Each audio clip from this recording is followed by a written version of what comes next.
तो क्या button Biden ने दबा दिया है वर्ल्ड वॉर 3 का? इस पर बात करने के लिए मेरे साथ कर्नल टीपी त्यागी सर इस वक्त जुड़ रहे हैं। सर बहुत शुक्रिया साथ जुड़ने के लिए। सर मैं समझना चाह रहा हूं कि क्या वर्ल्ड वॉर 3 उसका बटन बाइडेन दबाकर जा रहे हैं क्या?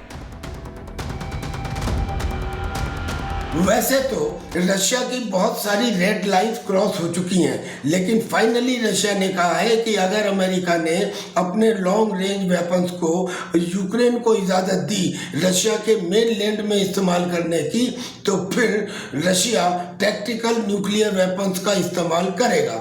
अब बाइडन जाते जाते जानकारी मिली है, अपनी इमेज को कायम रखने के लिए उन्होंने यूक्रेन को उनकी लॉन्ग रेंज वेपन्स को रशिया में इस्तेमाल करने की इजाज़त दे दी है। और रशिया अगर टैक्टिकल न्यूक्लियर वेपन का इस्तेमाल करता है तो ये निश्चित ही एक बड़े युद्ध में तब्दील हो जाएगा। डोनाल्ड ट्रंप जो इस बात की वकालत करते रहे हैं कि वो रशिया और यूक्रेन को युद्ध को रुकवा देंगे, सबसे ज़्यादा परेशानी तो उन्हीं को होने वाली। थैंक यू सर साथ जुड़ने के लिए। यानी अगर ये हुआ तो कुछ भी हो सकता है, इस युद्ध में कोई से नहीं रोक पाएगा। और इस बीच बड़ी अपडेट आपको बताऊं युद्ध क्षेत्र से आ रही है, जहां पर लगातार अब हमले जो है वो भी रूस की तरफ से तेज कर दिए गए हैं। बड़ा हमला सूबे में किया गया है, तो वहीं दूसरी तरफ यूक्रेन पर रूसी सेना लगातार बरस रही है। बड़े हमले यहां पर किए गए हैं। मल्टी रॉकेट लॉन्चर सिस्टम, उसके जरिए ये बड़े हमले लगातार यहां पर किए जा रहे हैं। जरा फुल फ्रेम दिखाइए। मल्टी रॉकेट लॉन्चर सिस्टम के जरिए आकर कैसे रूसी सेना बरस रही है।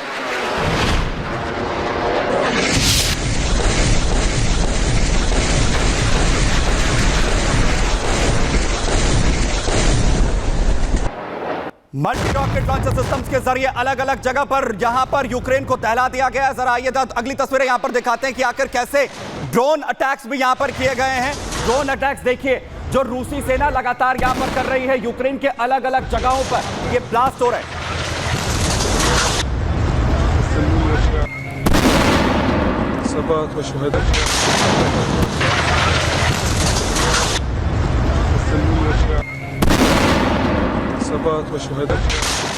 रॉकेट हमले, ड्रोन हमले और इसके साथ ही लगातार जो हेलीकॉप्टर्स के जरिए भी अलग अलग जगहों पे बमबारी यहां पर की जा रही है। Mi-28 हेलीकॉप्टर्स देखिए जिसमें आखिर कैसे बैठकर पूरा जो इलाका है उस पर तबाही रूस की सेना की तरफ से मचाई गई।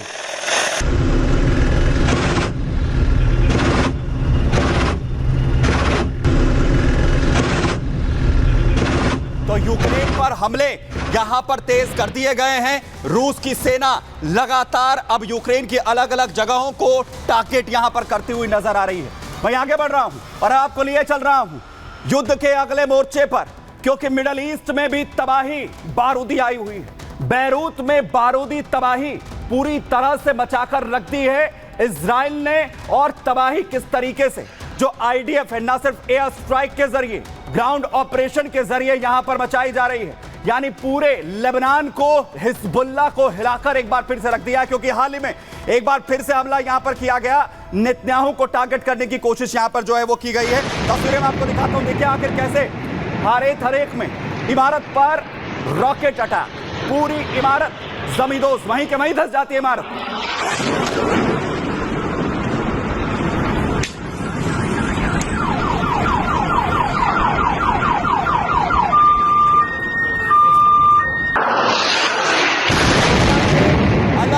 ठिकानों पर जो बमबारी है वो लगातार चल रही है। लगातार बड़े हमले जो हैं वो इस वक्त यहां पर चल रहे हैं। और दूसरी तस्वीर देखिए जहां एक और इमारत को कैसे टारगेट किया गया है। सिर्फ आपको धुएं का गुबार नजर आएगा। रॉकेट अटैक, लगातार मिसाइल अटैक जो हैं वो एक के बाद एक अलग अलग इलाकों में जारी है।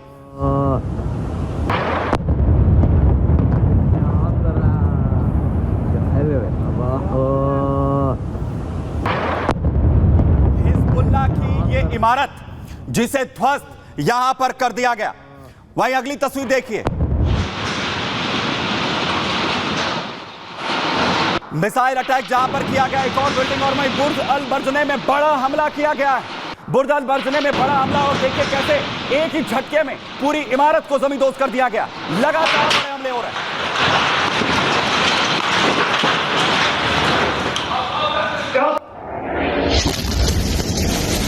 सेंट्रल बैरूत में सबसे खतरनाक हमला देखिए। सेंट्रल बैरूत में आखिर कैसे पूरी बिल्डिंग को टारगेट किया गया, रॉकेट से पूरी बिल्डिंग के बच्चे यहां पर हो गए।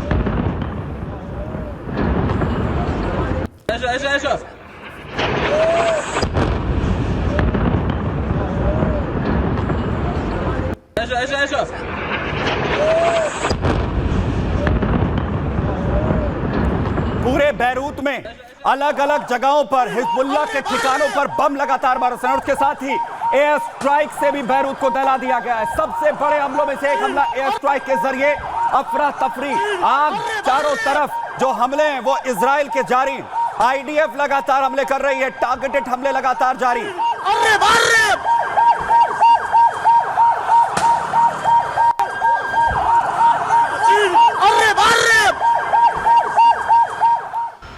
लगातार वो ठिकाने जो हिजबुल्लाह के बताए जा रहे हैं, कमांड सेंटर्स, उन पर हमले हो रहे हैं। और मैं बड़ी अपडेट आपको बताऊं, जहां पर हिजबुल्लाह के एक और कमांडर को ढेर कर दिया गया। बड़ी अपडेट, हिजबुल्लाह के मीडिया चीफ मोहम्मद अफीक को मार गिरा है आईडीएफ ने। बड़ा हमला यहां पर हिजबुल्लाह के कमांड सेंटर पर करते हुए उसे ढेर किया गया है। इजरायली एयरफोर्स लगातार जो स्ट्राइक है वो जारी किए हुए है। रास अल आबा में इजरायली एयरफोर्स की तरफ से स्ट्राइक की गई है। आईडीएफ की बमबारी में मोहम्मद अफीक मारा गया है। सेंट्रल बैरूत में दरअसल ये छिपा हुआ था और बड़ा कमांडर जो कम्युनिकेशन का सबसे बड़ा जिम्मेदारी यहां पर जो है वो संभाले हुआ था, उसे ढेर यहां पर कर दिया गया। और वहीं बड़ी अपडेट किम जोंग को लेकर भी सामने आ रही है। अपने तमाम सैनिकों को, अपनी सेना को वो युद्ध के लिए तैयार रहने के लिए कह रहा है। नॉर्थ कोरिया में, क्योंकि नॉर्थ कोरिया के किम जोंग का सेना को बड़ा फरमान, तैयार रहे संभावित युद्ध को लेकर। वर्ल्ड वॉर 3 का जिक्र हो रहा है। मिडिल ईस्ट में लगातार तनाव बढ़ता हुआ नजर आ रहा है। वहीं नॉर्थ कोरिया का तानाशाह किम जोंग जो संभावित युद्ध के लिए तैयार रहने के लिए इस वक्त कहता हुआ नजर आ रहा है। और दूसरी तरफ बड़ी मदद रूस को भी पहुंचाई गई। रूस को भी अरब मीडिया के हवाले से एक तरफ बड़ी खबर यह कि रूस को भी बड़ी मदद यहां पर दी गई। तो सिचुएशन ये है, हालात ये है कि वर्ल्ड वॉर 3 का जो बार बार अभी तक जिक्र हो रहा था, उस पर बाइडेन ने अपनी क्या सहमति दे दी है। और क्या अब यह संग्राम वर्ल्ड वॉर 3 बन जाएगा, यह सबसे बड़ा सवाल पूरी दुनिया की निगाहें टिकी हुई है। संग्राम में आज के लिए इतना ही, धन्यवाद।